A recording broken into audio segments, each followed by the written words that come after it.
Bharat homeopathy के YouTube channel में आपका बहुत बहुत स्वागत है।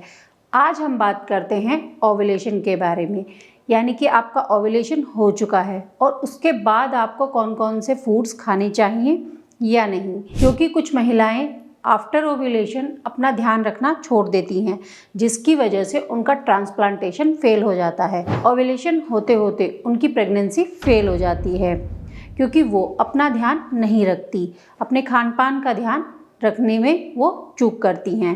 तो चलिए वीडियो को स्टार्ट करते हैं। तो सबसे पहला फूड आता है ठंडी चीज़ें। आपको ठंडी चीज़ें बिल्कुल भी नहीं खानी है, या फिर आपको कोई भी ड्रिंक हो आपको अवॉइड करना है। जैसे कि हमारी आदत होती है, हम फ्रिज में जाते ही कुछ भी चीज़ निकालते हैं और उसको खा लेते हैं, जैसे कि दही हो गया, सब्जी हो गया, या फिर कोई भी फ्रूट्स हो गए। तो इसलिए आपको कोई भी ठंडी चीज़ नहीं खानी है, क्योंकि ये आपकी इम्प्लांटेशन पर इफ़ेक्ट डालता है, आपके ओव्यूलेशन पर इफ़ेक्ट डालता है। क्योंकि इस वक्त आपको थोड़ी गर्म चीज़ों का सेवन ज़्यादा करना चाहिए। इसके साथ साथ कोई भी कच्ची सब्जी आपको नहीं खानी है, क्योंकि कच्ची सब्जी भी आपके इम्प्लांटेशन पर फ़र्क डालती है। आपको कच्ची सब्जी जितनी अवॉइड कर सकते हैं आप कीजिएगा। इसके साथ साथ दूसरा आता है कैफ़ीन। आपको कैफ़ीन अवॉइड करना है। जैसे कि आप कॉफ़ी लेते हैं, लेकिन आपको केवल दिन में 1 या 2 बार ही लेनी है। कॉफ़ी हो गया, आपकी ग्रीन टी हो गया, या फिर आपकी चाय हो गई, ये आपकी बॉडी एडजस्ट कर सकती है। लेकिन चॉकलेट से बनी चीज़ें जिनमें बहुत ज़्यादा कैफ़ीन होता है वो आपको अवॉइड करनी है, क्योंकि कैफ़ीनेटेड चीज़ें आपके प्रोजेस्टेरोन हार्मोन को इम्बैलेंस करती हैं, यानी उसके लेवल को घटा देती हैं। और प्रोजेस्टेरोन हार्मोन आपके ओव्यूलेशन के लिए बहुत ज़्यादा ज़रूरी होता है, आपके ट्रांसप्लांटेशन के लिए बहुत ज़्यादा ज़रूरी होता है।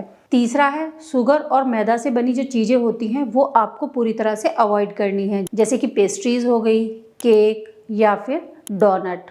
और भी बहुत सारी चीज़ें होती हैं जो मैदा और शुगर से बनती हैं। इन दोनों की वजह से आपका जो इंसुलिन लेवल है वो बहुत ज़्यादा स्पाइक करता है, और इंसुलिन स्पाइक होने की वजह से आपका ट्रांसप्लांटेशन फेल हो जाता है। अगर आपको शुगर का इंटेक करना है तो आप उसकी जगह खजूर का इस्तेमाल कर सकते हैं, हनी आप ले सकते हैं, और आपको कुछ टाइम के लिए आपको शक्कर और गुड़ इनको भी अवॉइड करना है। चौथा आता है प्रोसेस्ड फूड और जंक फूड। आपको बिल्कुल अवॉइड करने हैं।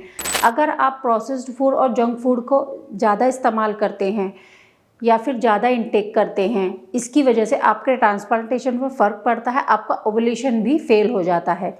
इसलिए आपको इन सब चीज़ों को अवॉइड करना है। आप घर पर ही बनी चीज़ों का सेवन ज़्यादा से ज़्यादा कीजिए। आप घर पर स्नैक्स बनाइए, घर पर आप नट्स के लड्डू बना सकते हैं।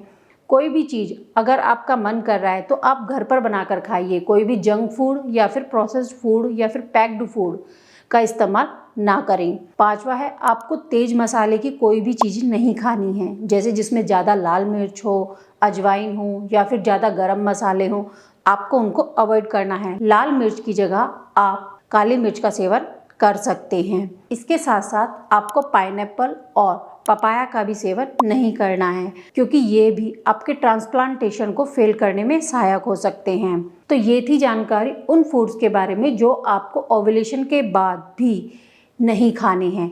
आपको ओव्यूलेशन के बाद इन फूड्स को अवॉइड करना है और अपना पूरा ध्यान रखना है। आई होप कि आपको ये इन्फॉर्मेशन अच्छी लगी होगी।